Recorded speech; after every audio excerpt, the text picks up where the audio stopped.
too late, Alex. We're already here. Okay. Well, so just to start things off, we're having some technical issues here, and this is not being recorded, but we will have the interview with Annie up in its entirety on our site. Well, like no. Okay. No? So this will all be out on the interwebs. Okay. We're live. It's on Facebook, YouTube, Twitter, and we'll be there in all of its glory. But for the sake of pulling individualized clips and things that Kristen does with editing magic, gotcha. Those things will not be available for this. But this stream in its entirety will be available in video and audio as per usual. Okay, well, fantastic. That's fine, because the guts of what we're showing here today is recorded properly, and so Yes. Kristen will be able to do all the clips and stuff that she needs to do. So cool. Problem. Yeah. Sorry, you guys. It just adds to the week that I'm having, that I would of course forget to hit the button before I hit go live. But welcome everyone to CASAA Live. Alex and I are here. And we're going to do the stuff and things. Alex had a great interview yesterday with Annie. It's Kleykamp? Correct. Is that how you say her last name? Okay. I just didn't want to get it wrong. With Annie, who is a researcher. You know better her background profession. Yeah. Tobacco nicotine researcher, tobacco nicotine science. And okay. Yeah, I didn't know if she had like a specific title. There's not really, but she's been doing this for almost 20 years, and you'll hear that again once we play the interview. So cool. So we have that. Yep. Which we'll put on shortly. Alex, you said it's about an hour. It's an hour. It's a pretty solid hour, and maybe a couple minutes. And so I haven't even seen it yet, so I'm excited to see and hear this discussion along with everyone else. Thank you, Skip. Yeah, I'm not going to go too into it, but if Murphy's Law could consist of 10 straight days, that's the last 10 days that I've had. If that could be it, that's the last 10 days that I've had. But yes, welcome everybody. Addie, I see Skip is here. Adrian, lots of familiar faces. Ern in chat. Thank you guys for joining us. And thank you, replay crew out there who's going to be tuning in later on. Appreciate you guys coming and joining us this week. Also on the docket, Alex, you wanted to talk about a certain docuseries film thing coming out, which a good friend of ours, Helen Redman, wrote an article about already, which I got the chance to read. But what is it? What is it called? So in case you all haven't heard, there is going to be a Netflix docuseries called Big Vape. And this is, I guess, the documentary follow-up to Jamie Ducharme's book by the same title. I think that, yeah, that's right. And I'm looking over my bookshelf, and I could barely read from this far away. So anyway, Helen Redman has a review of, I believe, the first episode on Filter, and I'll drop the link in the chat in case those of you who are here haven't read this, and we'll put all of these links in the description for the replay crew. But definitely go check it out. It sounds like this is an actual kind of balanced take on the rise and fall of Juul. It's not really, Juul isn't fallen. They're still around. They're still applying to get products onto market. Of course, the title of her article is the Netflix docuseries flips the narrative on Juul, and some of the quotes you may have seen flashing by you on Twitter sounds like there was pretty good representation on both sides of this issue. And so really looking forward to seeing this. It starts this coming Wednesday, October 11th. And hopefully we'll be able to talk about it with Helen and some other guests. We're working out the details on that, but it is in the works. So definitely check out Helen's article. The link is in chat, and it will be in the description. And come Wednesday, so people should do some viewing parties. Apparently, this is going to be worth it. So looking forward to that. Yeah, I'll probably do I'm not going to try to flaunt my own stuff here, but maybe I'll do like a Discord viewing party with a bunch of people something like that, I think would be a lot of fun. I did that with You Don't Know Nicotine when it came out and stuff. So that could be exciting. Get a bunch of people together and watch. So if anybody's interested or whatever out there on the internet, maybe we can figure something out. Get a hold of me if you want to watch it, hang out, and whatever. That'd be kind of a cool thing. But I didn't read the book. I want to know if anybody here in chat has read the book. But I read the article, and Helen really only had like kind of a couple nitpicky things. She mentioned like there's a couple things that came up that weren't entirely factual or truthful or whatever. But yeah, again, for the most part, she seemed really positive about it. She said it was really balanced. They got a lot of key points correct, and didn't, make, at least in the first episode, didn't make Juul to be the giant evil monster that every, other anti-vaping organization or whatever has painted them to be across media. So yeah. I'm excited to see it. I'm excited to finally see maybe some form of positive vaping related media hit Netflix. At least the truth, I think, or at least something closer to the truth than we've seen. It's all any of us have been asking for is let's just have an honest conversation about this stuff. So yeah. One more thing before we start the interview, and I do want to get going here because we're already eating into a lot of time here.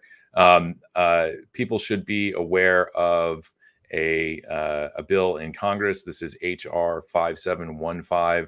The Tobacco Tax Equity Act of 2023. I still have not looked back over my notes to figure out whether or not this is the absurd taxation that we saw in previous attempts to get basically the same bill through Congress.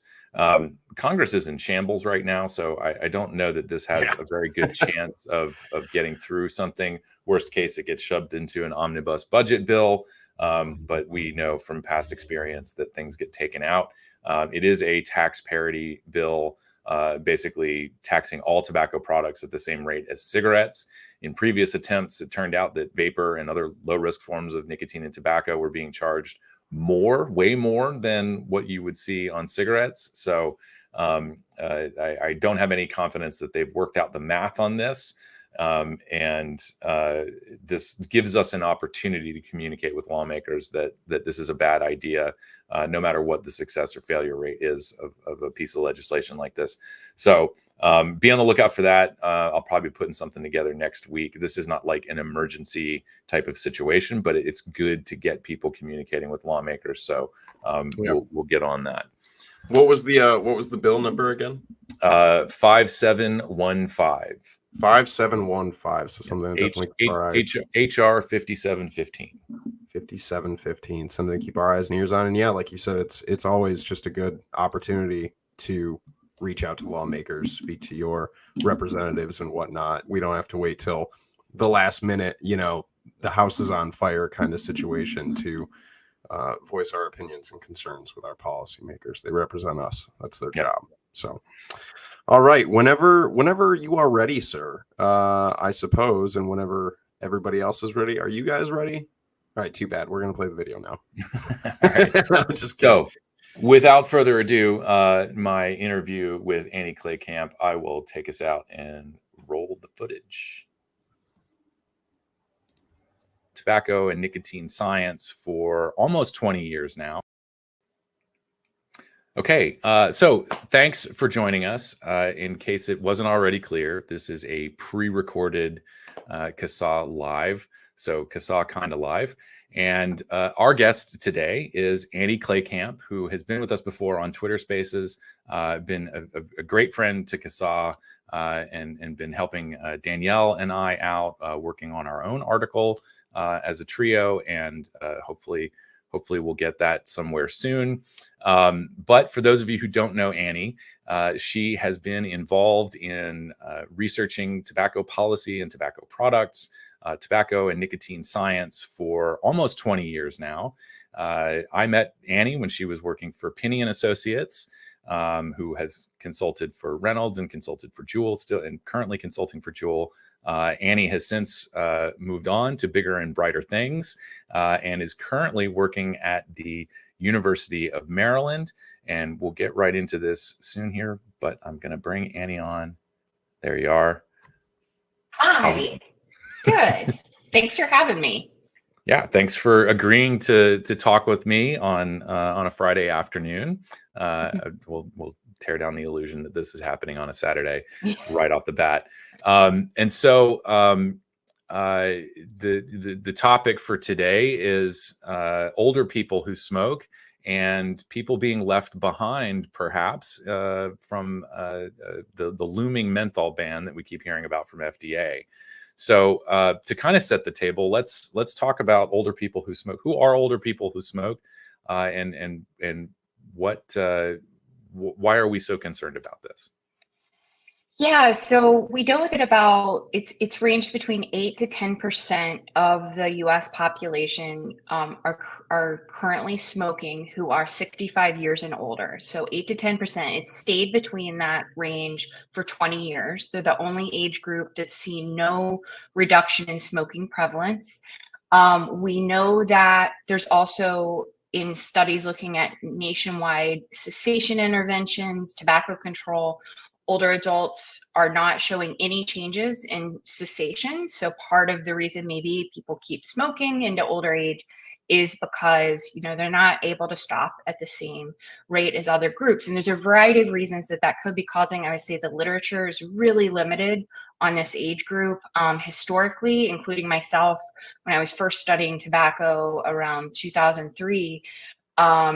We would exclude adults if they were 65 and above and smoked. And that was, I think, because those individuals often had more comorbidities, it was more complex, and it was a bias in general in biomedical research. Since then, NIH now requires, if you do submit grants, you have to include older adults. This was something that was implemented just like 2 years ago. And if you don't, you have to provide a rationale. So hopefully it's changing, but we're still really limited in what we know.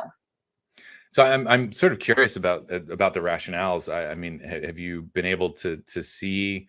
Would you be able to see anything that researchers are doing in terms of saying why we don't want to look at this older population?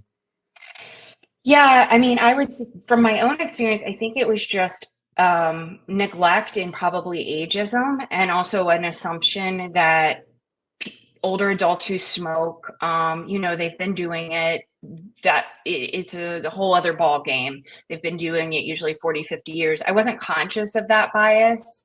I think that more broadly in substance use research, there's also this complaint that we've excluded older adults.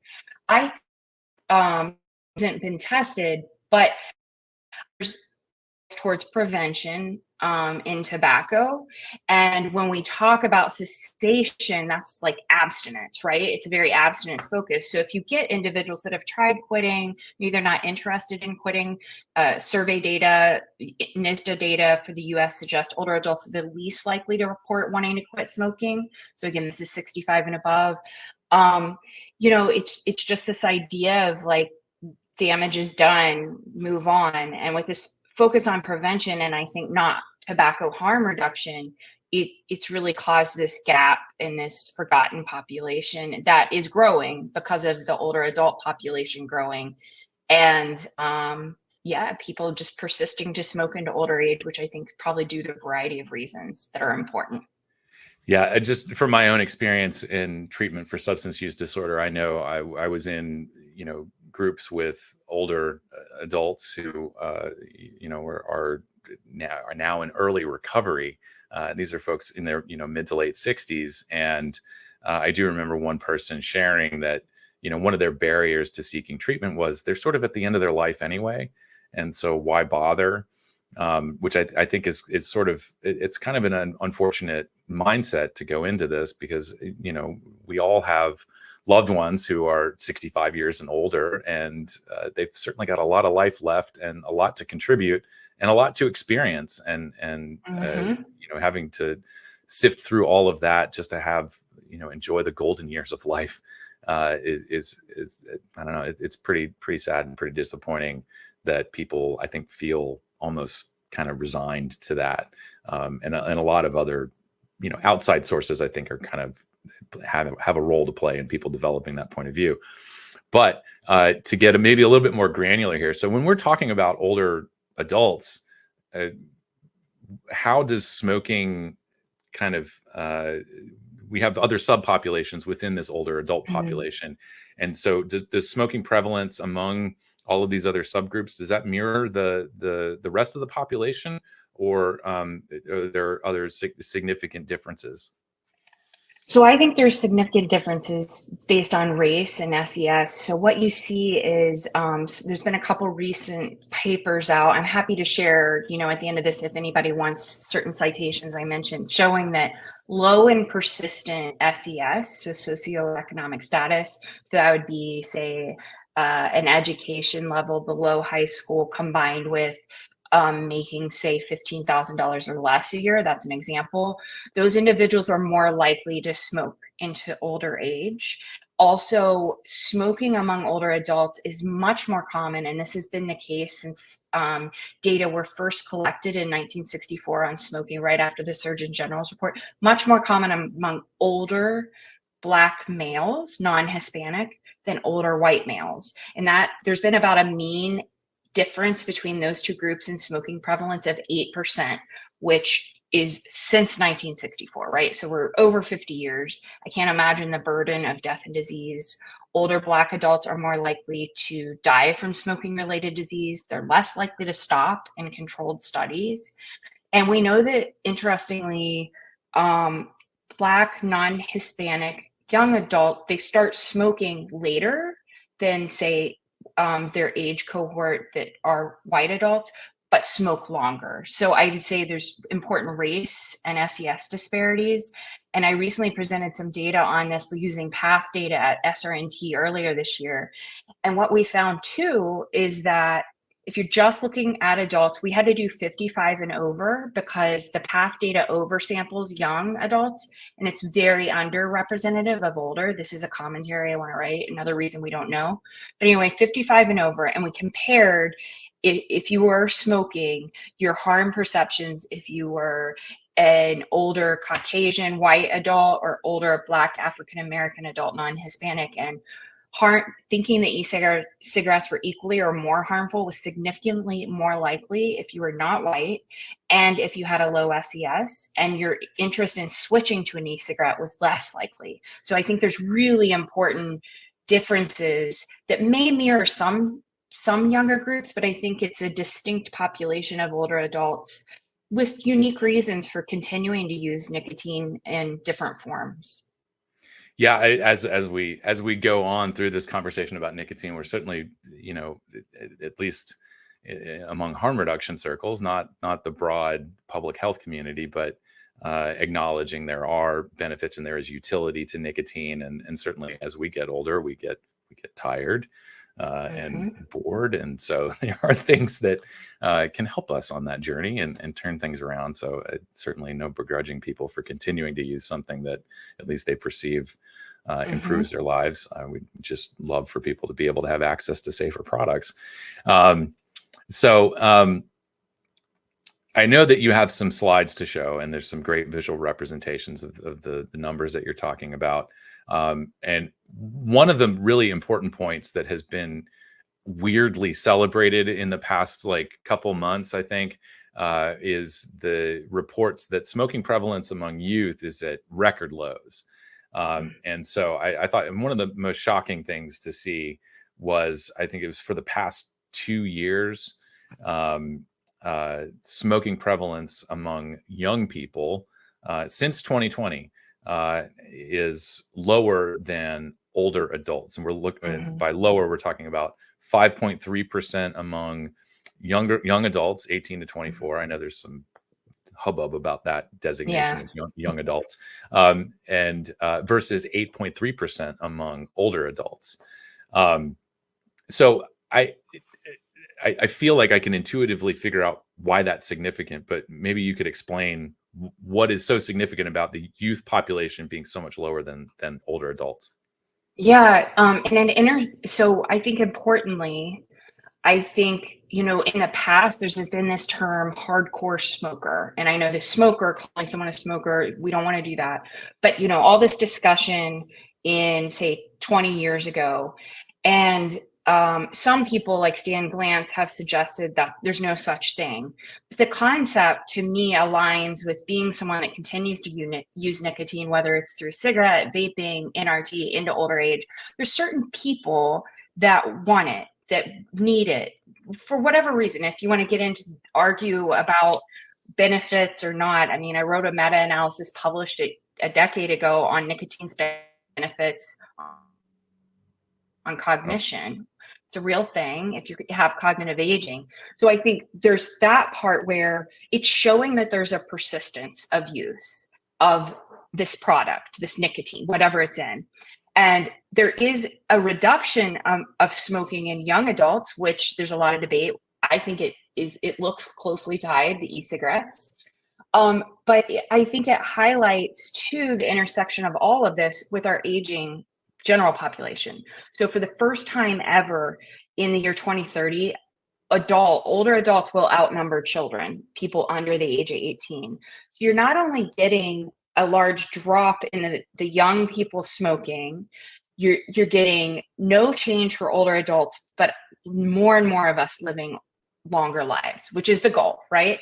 But if you're living in a longer life, smoking a cigarette, and according to my estimates, there's like 3 million more older adults who smoke in the US, extrapolating to the latest census data, than there are 18 to 24-year-olds who smoke. So this is people in the prime of when smoking related disease starts to hit, right? Like cancer diagnoses, lung cancer around 65. So to me, there's so much built into that. There's the growing older adult population. Then there's the healthcare utilization of that group. So if we just want to think about people in numbers and not as humans, well, that's a huge argument for reducing harm. But yeah, I think it's a huge disparity, right, in the number of people who use one of the most deadly consumer products on earth, and they're older. No one's talking about it. It's not highlighted. And when I do highlight it, people hear me, they're surprised, but I think that there's just this impulse to feel more care or compassion or interest in the younger groups. So now to me, the shift is, okay, e-cigarettes are the harm in young people, and totally forgetting all these individuals that are still smoking. I know I'm preaching to the choir, but that's what I see in these older adult statistics. Yeah, and I think we touched on this before, when we talk about the focus on youth, one of the things that we've heard a lot recently is if you can quit smoking before you turn 40, your chances of making a full recovery, for lack of a better phrase, are significantly greater.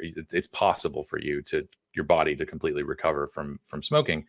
And so it was kind of what we had talked about before. The damage is sort of done. So there's really no, I tend, and I think a lot of people tend to put this in return on investment terms, that the money spent on prevention is far more, there's more return on that than, say, trying to convince somebody who's 45 to switch essentially brands of nicotine, or switch to a safer device.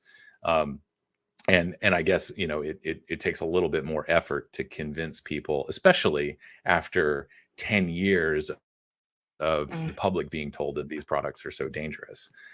Yep.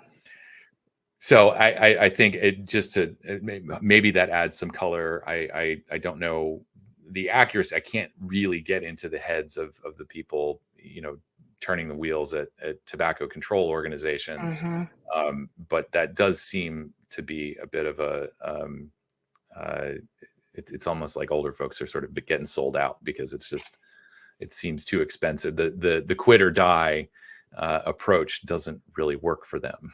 Yes. And two things to add to this. At the e-cigarette summit, I attended virtually, the one in the US earlier this year. I was able to ask the first question to Brian King, and it was, you're talking about health disparities, you're talking about health equity as a focus.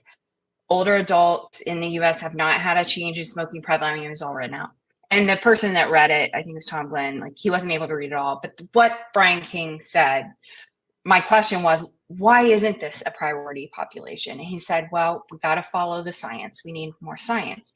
But that is challenging when the national level surveys that are being funded and developed do not actually account for, they're not sensitive to older adults. It's a huge problem. We have to define aging as like 55 and above, which doesn't match developmental knowledge of cognition and older adult development.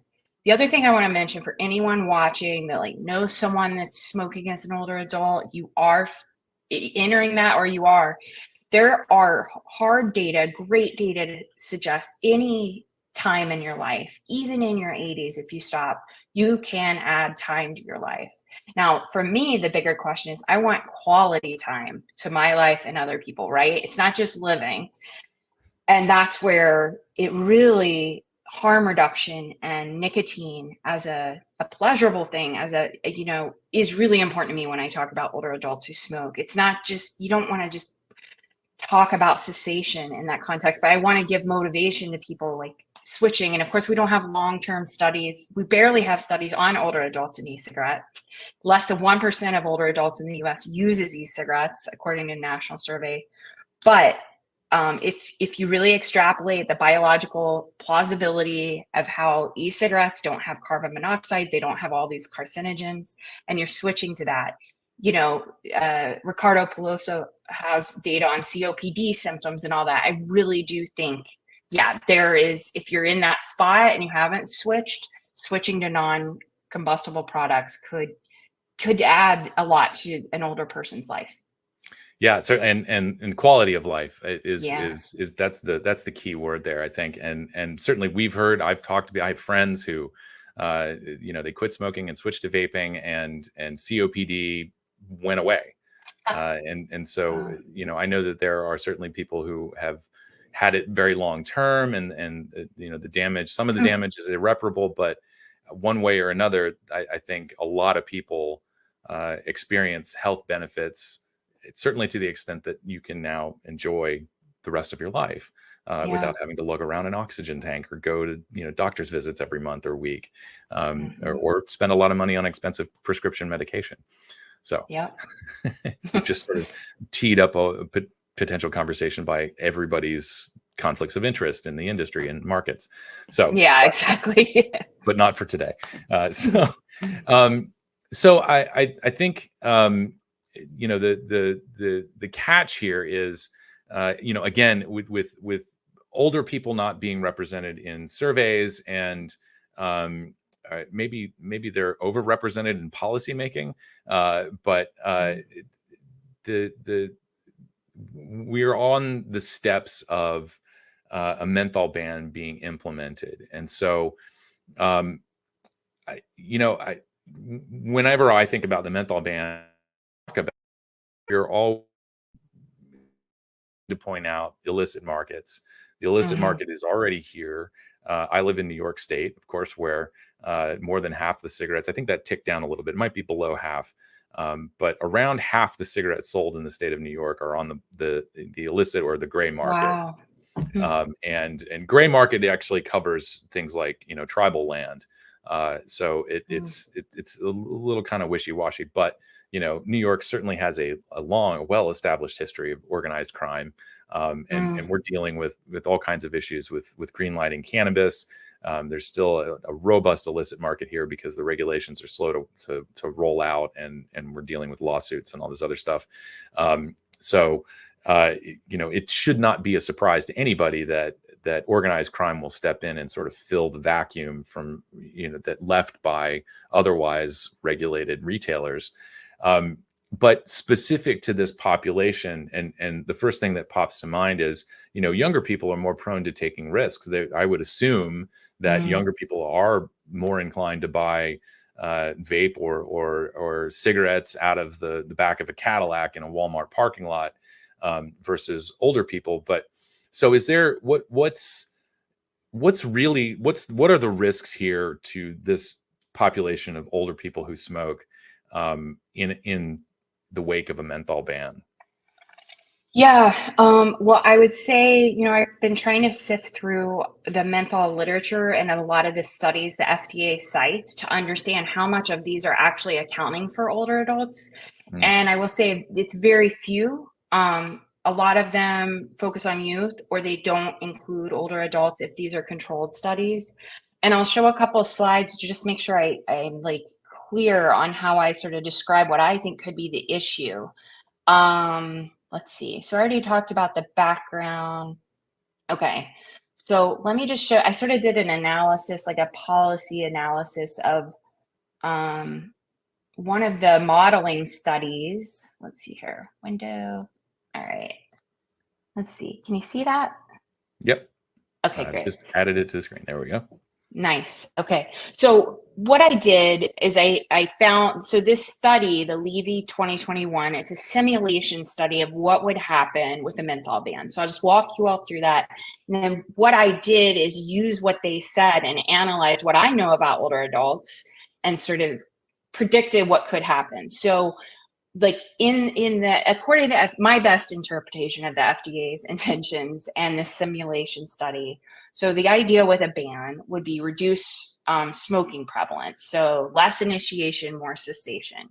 And of course, menthol use is correlated with race in America. So there are important race disparities. So if you could reduce smoking, things like that, you know, that could have a lot of important outcomes. The simulation study suggested that there'd be a 15% decline in smoking if a ban went into effect. However, in that model, it included alternative non-combustible products, e-cigarettes. So it assumed that those were available. And what you would assume if you've been smoking, like most older adults in my research have been for 40 to 50, sometimes 60 years, that it might be hard to completely stop. And you might want to switch if you've been smoking menthol that whole time to a menthol e-cigarette. So I think that's important to consider. But hopefully a ban would reduce death and disease. And actually, now, can I jump in with a quick question just to clarify? In the study, did they take the sort of 2017 FDA plan, which stated that, you know, perhaps menthol e-cigarettes needed to be available? Are they assuming that specifically menthol e-cigarettes would be available, or just any e-cigarette? My understanding was any e-cigarette. But I could have not read it close enough when I did this analysis, so I can look into that, like if they were looking at it. And maybe they did base it on that, but there was not, like, the assumption here, my understanding was a ban on menthol and combustible products, not in e-cigarettes. Although, as we know, a PMTA hasn't been granted for menthol e-cigarettes, which is a thing we can talk about. Okay, so then unintended, and I think a lot of this is known. We already talked about illicit use. And these are modeled in this simulation study. Switching to non-menthol smoking, I mean, that would not, you know, that's not going to help someone's health. Or consumers, you know, adding their own menthol, which is honestly something I'd probably want to do if I were switching, having to stop. Now, in the simulation study outcomes, you know, there were these 4 outcomes, right? Quit smoking, switch to reduced harm products. And they mention e-cigarettes a lot in this simulation study, but we know, right, there's lots of other alternatives, snus. I think there's growing numbers of different, you know, heat not burn, even though they're not in the US right now. Not switch to non-menthol and switch to illicit menthol. So the one thing I want to show is they modeled this for people up to 30 years of age and then over 30. And they did this paper because they suggested that there's a critical difference in this whole idea that you were mentioning, you know, if people are initiating as young people, whether or if they've already been smoking. So we can get into whether that was a good decision. What they found is the pattern was different. So the dark blue is up to 30 years. So switching to non-menthol smoking was more likely if you were older. And of course, simulation studies are based on existing data. So sort of suggesting, you know, increased harm, more likely if older, about similar here, but you have more people who are younger, under up to 30, that are quitting or switching to reduced harm products. So like what I'm seeing first off here is not specific to older adults, but this age differential in the benefits or risks of a menthol ban. Does that make sense? Mm-hmm. Okay.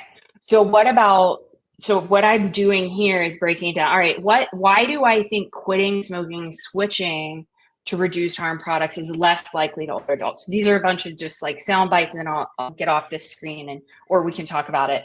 But basically, quit rates have stalled for older adults. So like the idea that they would suddenly quit smoking when you ban a product, for me, is unlikely. We've been unable to budge this. And this is in Europe too. There was a big analysis of data. I wrote a commentary on a couple years ago on all the tobacco control policies. So, non-smoke, like no smoking indoors, in addition to access to NRT. And older adults were the only age group that showed no shift in cessation. So these traditional, quote unquote, tobacco control policies, separate from harm reduction, were not impacting this age group. We know Black older adults are less likely to stop smoking. They're also more likely to smoke menthol cigarettes. About 40% of older adults, 55 and over, smoke menthol cigarettes. So that's according to some data I've seen. I've mentioned this, older adults report less interest in quitting, but you also have this whole thing where older adults are already not using e-cigarettes. So less than 1% in the US. There's more misconceptions. This is that presentation I gave earlier this year, and they have less accurate information. So maybe they won't even think switching is a good idea. And then lastly, I think that it would be more likely older adults to switch to non-menthol combustible or do illicit menthol use. And this is the reason why. So I know older adults, they've smoked longer. We have data to suggest they're heavier daily smokers, growing data to suggest, and this is not always consistent, but a higher level of nicotine dependence than younger cohorts. So that suggests to me that it would be really hard for them to not continue to use combustible tobacco products, where they would need a product that really modeled the nicotine delivery, the pace, the cues, which e-cigarettes can do. And then lastly, I just think with older adults, we're often talking about constrained finances. We know that older adults who smoke are more likely to be low and persistent SES, so they have less financial resources.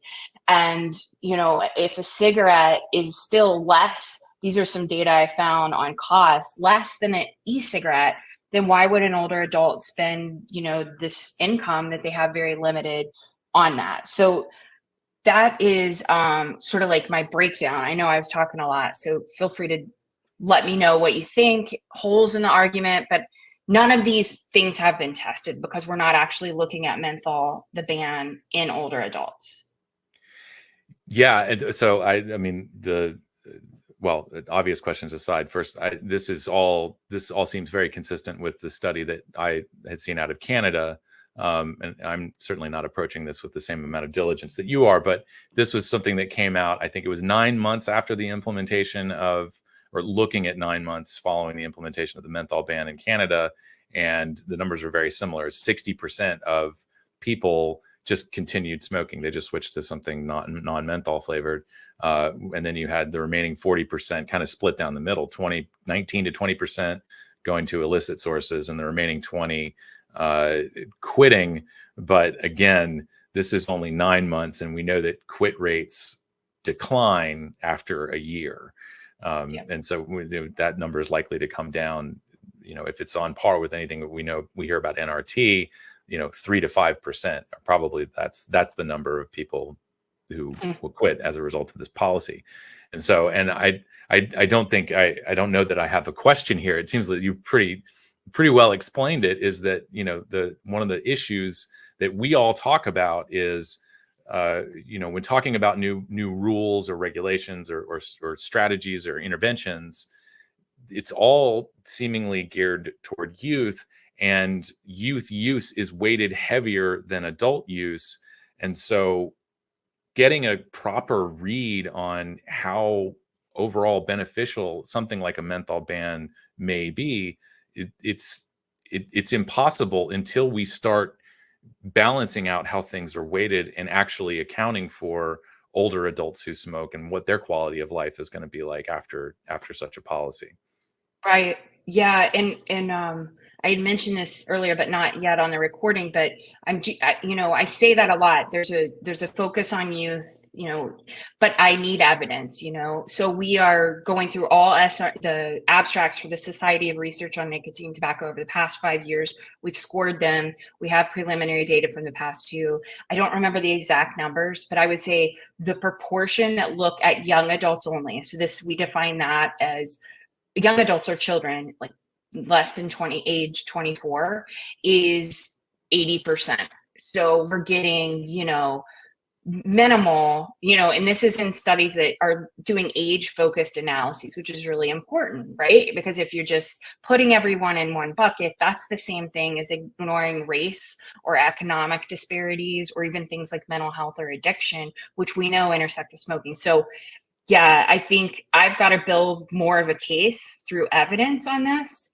But I feel that's what I sense that I'm seeing is a bias, honestly, towards younger people. But it's not just nicotine and tobacco field. This is a lot of biomedical research, and we could get into the bigger picture of aging.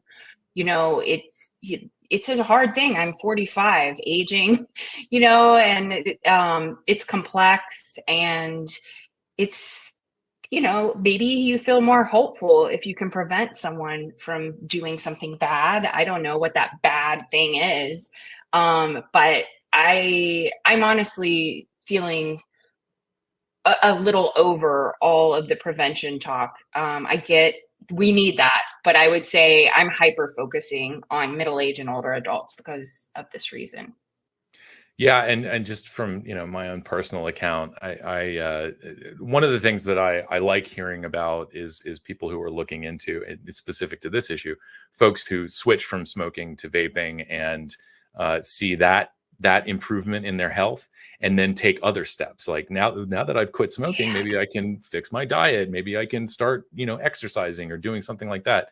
And that's been, I'm 47, so for the first time in my life, probably it's sort of, as we went through the pandemic, I started getting, well, relative to me, serious about things like I have a morning exercise routine. It's low impact yoga and some other stuff, but it's been this process. For me, it's been 17 years. I got sober in 2006. And so since then, it's been like each one of those hurdles: substance use disorder, and then smoking, other, mental, emotional stuff going on. Each time I kind of get over that hurdle, it's like, oh, that wasn't so hard. Maybe I can do the next thing. And that has a lot of value, especially for, parents and grandparents and teachers and all of the older people who have so much wisdom and experience to impart on the younger generations. I don't think that it's fair to dismiss our advanced age Right. as a bad thing. So yeah, sorry, I went off on a little tangent there. I hear that. No, and also, I mean, we're spending a lot of money in the US. I mean, I don't think our healthcare system is doing it wisely, but nonetheless, to live long lives, including people who smoke. And so that's another research idea. I really believe that people who smoke are living longer, as they should, because hopefully we've developed, interventions, even just lung cancer screening. Doing we're not attending to not just your smoking behavior, but I love that what you're talking about. I've heard it just talking to people who have, say, switched to e-cigarettes, and after all this time, they switched, and it was amazing in terms of self-efficacy. And I don't know what the terms are in research, but I'd love to learn more about it, because I feel that too. Like this past month, I did a sober October, soberish, and drank less, and that translated to other health behaviors that I was struggling to do, like get up and exercise, eat, not snacking at night. And it just, it's like this chain effect, and that sense of confidence and accomplishment. To me, that's even better, right, than reducing carbon monoxide. That's life-changing. Yeah, and what a great way to end our days, feeling like we've done the things that we want to do and we feel good. And that's it. Yeah, we as a society, or as a species generally, I think, need to have better conversations about end of life goals, yes, and care and everything about it. So yeah, and this is awkward. I think another reason, people don't talk about drugs, alcohol, nicotine with older adults is pleasure. the pleasure component. So we don't like to think about older adults. There's this new Bachelor out he's an older man, and like people are complaining that there's kissing on the show between older adults, and I don't know what that is. We need an aging researcher to talk about these biases.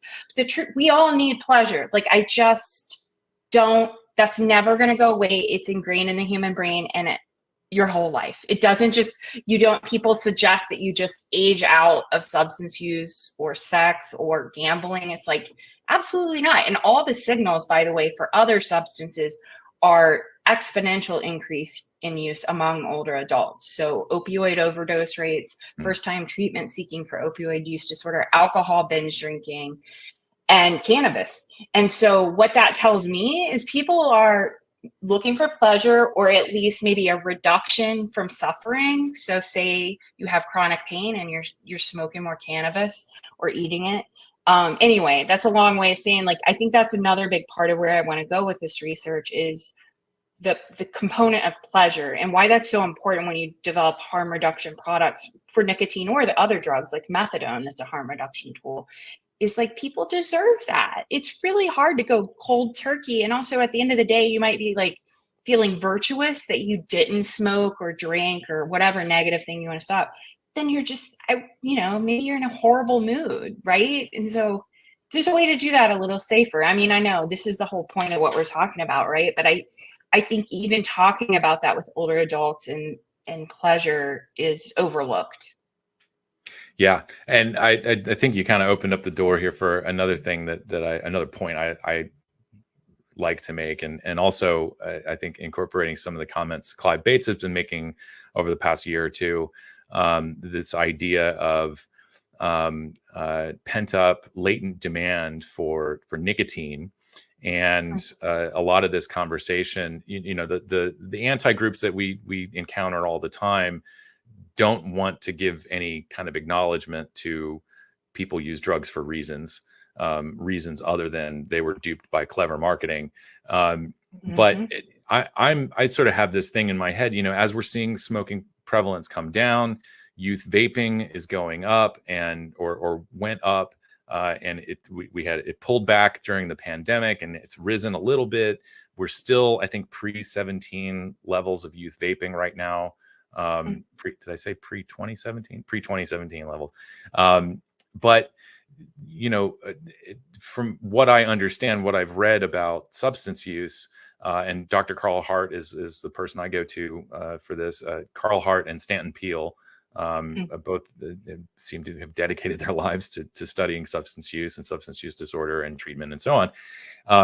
Some of the points that they make, just before I get to the real nugget here, is, first of all, more than 75% of people who use drugs don't exhibit behavior that would be considered problematic use.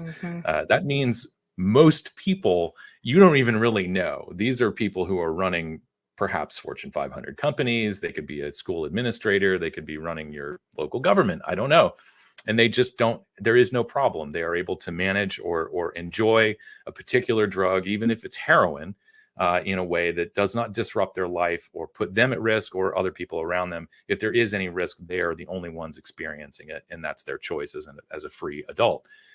The other thing is that use prevalence across all drugs is somewhere between, I know it as 15 to 20% of the population. I think Carl Hart had noted around 11% of the adult population were using drugs. I think if you factored in nicotine, that probably bumps up a little bit. But I guess from your view, or if this is even something that is particularly in your wheelhouse, is, do you foresee a time where nicotine use kind of falls in line with all other drugs, and we start to see, I hate to say normalization, I maybe the correct mathematical term is like reversion to the mean here. But it is this 11, 15, 20% of people using nicotine is kind of helping the rest of society be comfortable with that? Is that a laudable goal? Is that something that we need to do? I mean, this number doesn't really change regardless of what the policies are. And so is Mhm. it possible to get to a point where we can say, okay, look, no matter what we do, this percentage of people are going to use any one of these drugs, and overall it's not as bad as it sounds on the 6 o'clock news. So can we just start having a conversation about making sure that these folks know what they're doing and have access to safer products? I don't know. I don't even know if that's a question. Right. No, I hear you. And I do. I mean, I am of the camp that I think that there is a certain baseline level of people that are just always going to use substances for a variety of reasons. Some of them it feels medicinal. Some of them they just like to, I don't know, right? Take the edge off or go on a bender. And I currently my position is at the University of Maryland School of Medicine in their division on addiction research and treatment. And I don't work. I'm sort of the lone tobacco person, so I'm trying to bring that into everything. But they are steeped in that world. I mean, they're the clinic I go to once a week is in West Baltimore. It's been there like 40 years. It's mainly methadone. It's walk up, community based, low threshold, and their whole philosophy is what you're talking about. People are going to use opioids, try to prevent them from using them with, adulterants like xylazine. How do you do that? You don't shame them. You don't act like they're stupid if they get an infection because of adulterants. You just educate them and try to make them see better options. But at the end of the day, the doors open the next morning at 6 a.m. whenever they want to come back. And of course, right? If you're going to do things that are illegal, like bring a gun, I mean, there's some restrictions, but very low threshold, right? And so I think, why can't that mentality be? But, I grew up in Eastern Kentucky. It was a dry county for most of my life. There's a long history where prohibition came in, at least with that area that I know about, and the religion and the even broader than that, right? Like the moral values, and this need, I think, to police people and stigmatize them. I don't know if that'll go away either. That seems to be a core part of the human brain, but certainly we can make policies that are more aligned with what I think is helpful to people, which is compassion, it best evidence, and also hearing them. What do they want? If they want to quit smoking, let's keep investing all this money but I would like as much money in harm reduction, right? Or even educating providers on all this, because a lot of providers don't even understand nicotine isn't a direct cause of cancer, which that's a whole other topic. But I don't know if I answered a question or made up my own, but yeah, I hear what you're saying and I agree with it. And I wonder, in 30 years, so I'll be 75 if I live there, I'll be an older adult officially. What will I see? What will older adults be using? I mean, the way I view it, which a lot of people that I know not a lot, I think it's a minority now, but they're very angry at me that I would suggest it'd be a good thing for an older adult to be aging with e-cigarettes. But I think that's becoming more and more of a minority. But that's what, if you were going to be smoking at age 50, how great if you were able to switch for 30 years, Yeah.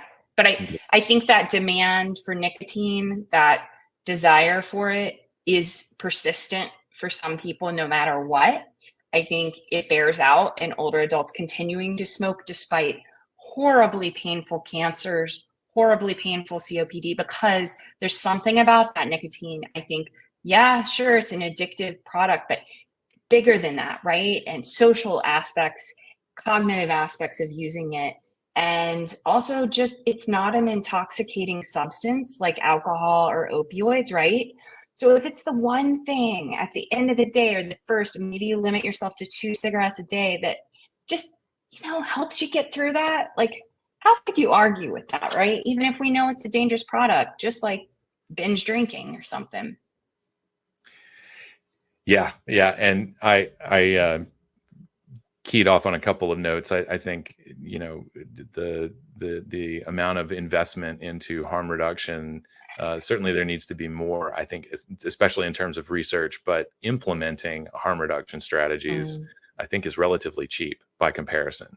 And if anybody has made that point crystal clear first of all, it's definitely a lot of stuff happening in the drug harm reduction space. You just have community members getting together and trying to navigate the laws. Even where they can't navigate the laws, they will establish harm reduction centers. And these are people who come from a community of people who use injection drugs, and they know what their peers need, and they work to meet their needs where they're at. But also in vaping was, this was a consumer revolt where we just decided we didn't want to buy the cigarettes anymore. And we went to our local vape shop, who was, of course, they went through the same thing. They quit smoking by switching to vaping and wanted to, they made a business out of it, and they supported their community by helping people improve their health. And there were no government subsidies for that. No tax money was spent on opening up vape shops. People would be, I think, gasping in horror if tax money had been spent on something like a vape shop. But all of this was done, through the marketplace. And really anything that anybody's been asking for ever since is please just get out of the way so we can continue helping our friends. Obviously some advantages there, harm reduction versus the same old. And the same old sounds very, Old Testament kind of evolutionary remnant, right? I mean, at some point in humans' history, I'm sure it was advantageous to the community to shun people with diseases, communicable diseases or whatever. We see this in the animal kingdom. But I like to think that in 2023, humans have evolved to the point where, we can really dig into a rising tide raises all ships. Or if it doesn't sink coastal cities first. So we can make that happen now. And I'm hopeful. I don't know what 2050 is going to look like either. Or if I'm even going to make it to 2050, but it's coming in like a lion.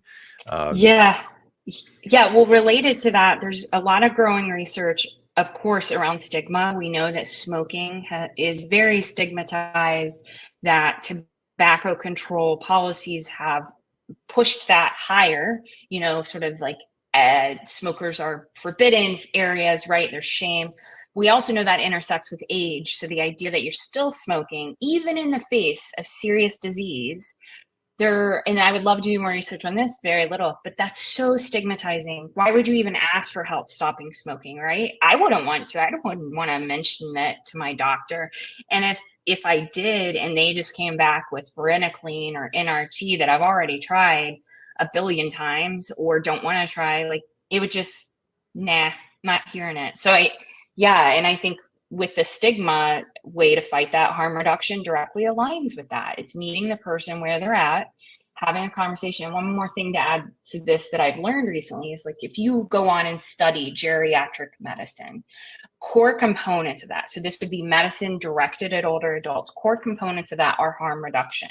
Because what you're going to get are older adults. They've got a lifetime of harms to their body, falling, getting concussions. I mean, all the things you do to your body, right? So you're not getting someone as a geriatrician that's perfectly formed, healthy. You're getting someone with lots of comorbidities and just judging them for that. And so there's this paper, it's not about tobacco harm reduction. It's by a really great researcher. His name's Ben Han, H-A-N. I've done a couple symposium with him.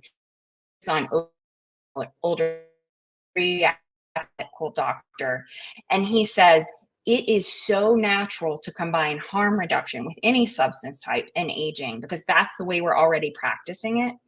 But I don't feel like there's many older adult specialists that are thinking about this with substance use. So anyway, that's just something to add, another push for how harm reduction, tobacco harm reduction aligns really closely with how we should be caring for people in medicine.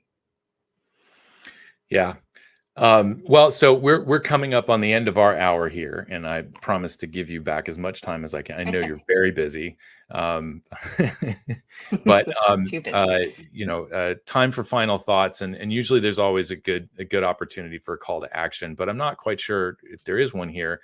What can people watching do? Is this shift that we're talking about, is this something that has to come internally from research and medicine, or do we as patients and consumers have a role to play here?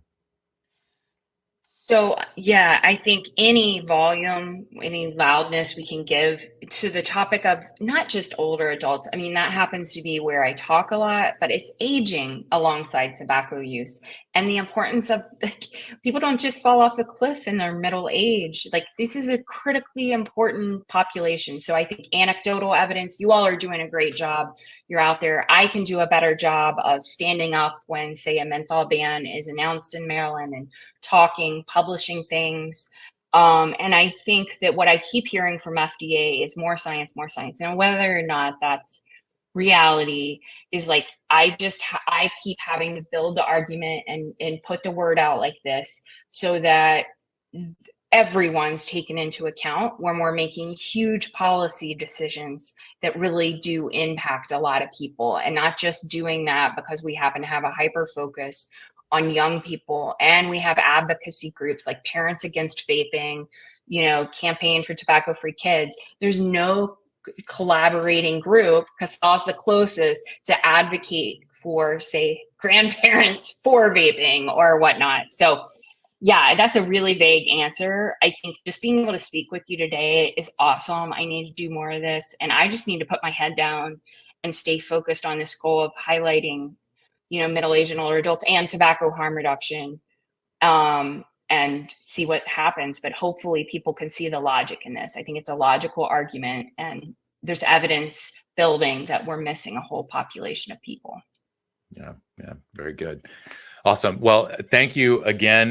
In case people want to find you on the social medias, should they do that? And are you on the X or anything else that people I do have a handle. I should check it more. Helen Redmond's always on me, and Joe Gitchell's do that more. But yeah, you all can reach out. I'll try to check it. If you don't get me there, it's not personal. LinkedIn, my Gmail's A Kleykamp. My last name's spelled pretty weird at Gmail. Any of those, but please reach out. I'm really looking forward to hopefully working with CASAA more, ways to do research, ways to amplify voices, and even qualitative research. How do we get these stories of people that have switched and they feel empowered by it, out there? Yeah. Great. Awesome. Well, thank you. This has been a great conversation. And as you mentioned, I think before, we'll put links to some of the research that you've mentioned. I don't want to give you a bunch of homework, but if things are at your fingertips, we'll definitely want to share links to things. And with that, I'm going to end the recording, and we'll send it back to the maybe live people showing this recording on the YouTubes. So with that, thank you for joining us, and we'll see you next time. All right. Bye.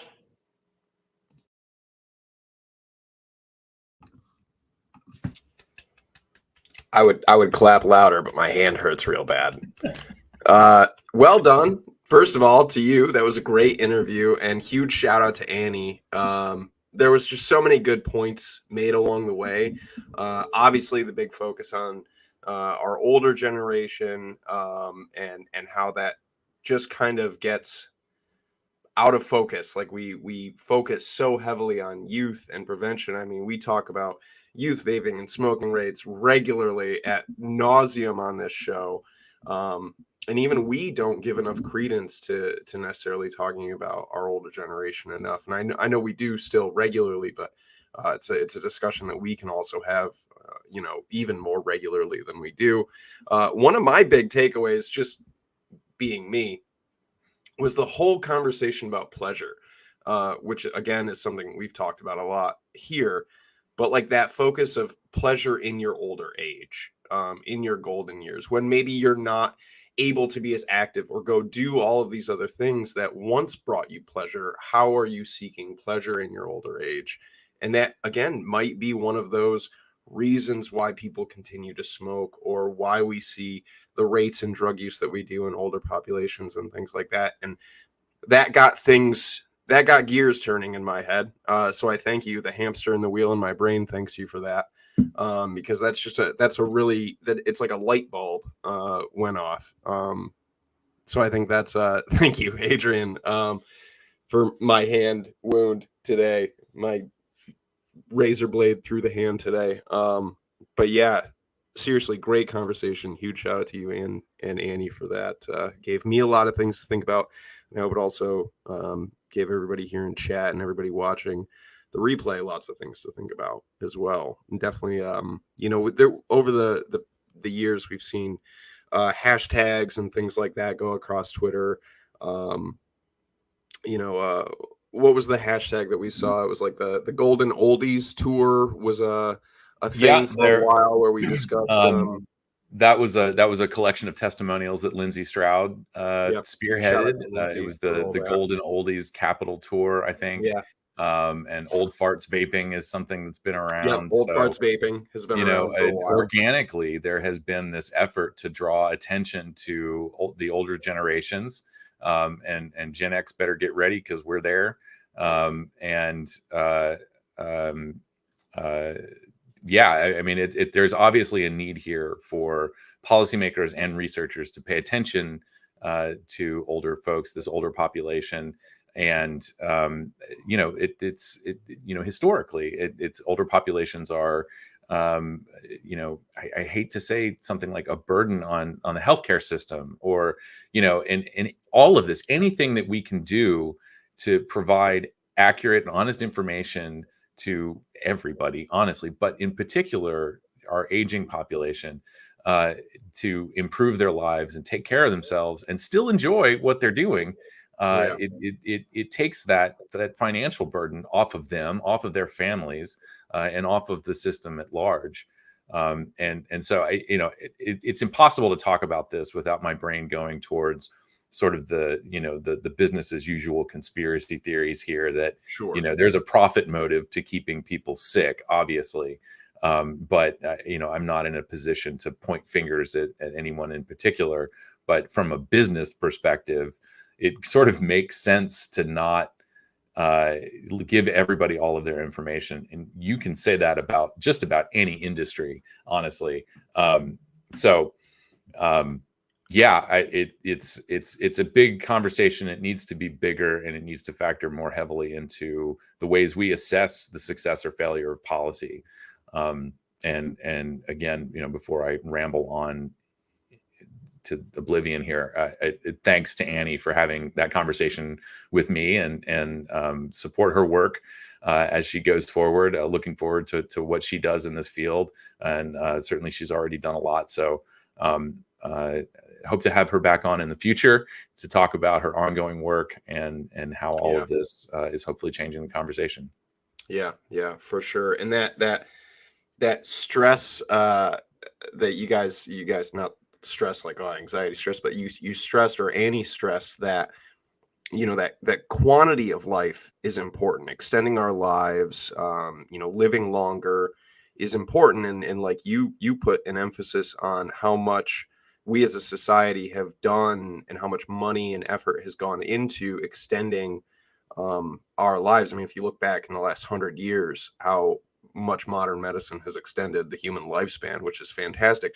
But that quality of life, living longer is great, but if you're living longer hooked up to machines, immobile, unable to do anything, experience anything, enjoy anything, there's a value, there's a weight added to that value of quality and quantity. And you have to have both, right? Like, quality of life is great, quantity of life is great, but one without the other, that imbalance is just sure, I want to live to be 100, but I don't want to live to be 100 and be a rotten potato. Like, I want to live a long life and actually enjoy things, have pleasurable experiences along that way. And I think that's a really important part of this conversation as well.